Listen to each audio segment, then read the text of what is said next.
Hey, what's up guys? In this video I'm going to show you that how you can dislike all liked reels at once on Instagram.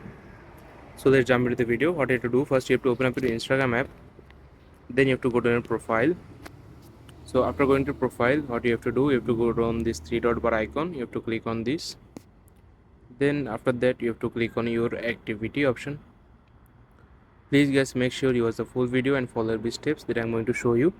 So after doing so, you have to click on likes. So there are all the videos that you have liked on Instagram. So if you want to delete all of those videos, what you have to do, you have to click on the reels or videos, then you have to click on liked option just like this, then the liked will be removed. So what if you want to delete the all the videos at once?